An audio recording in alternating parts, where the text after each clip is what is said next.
This is our new riveting hammer.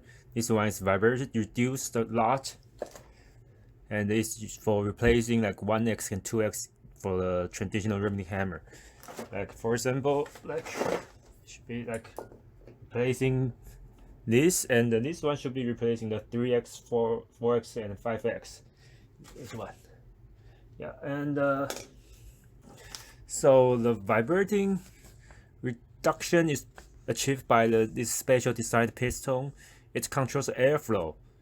So it makes the airflow to push it here very fast, but come back very gently. So that's reduce the most of the vibration. And there's also another air spring to absorbing more shock. Okay, so let's see it. So with the 4, so this is the slightest.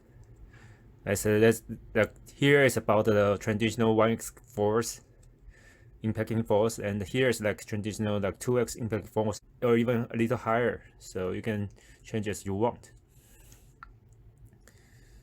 Okay, so let's start the test.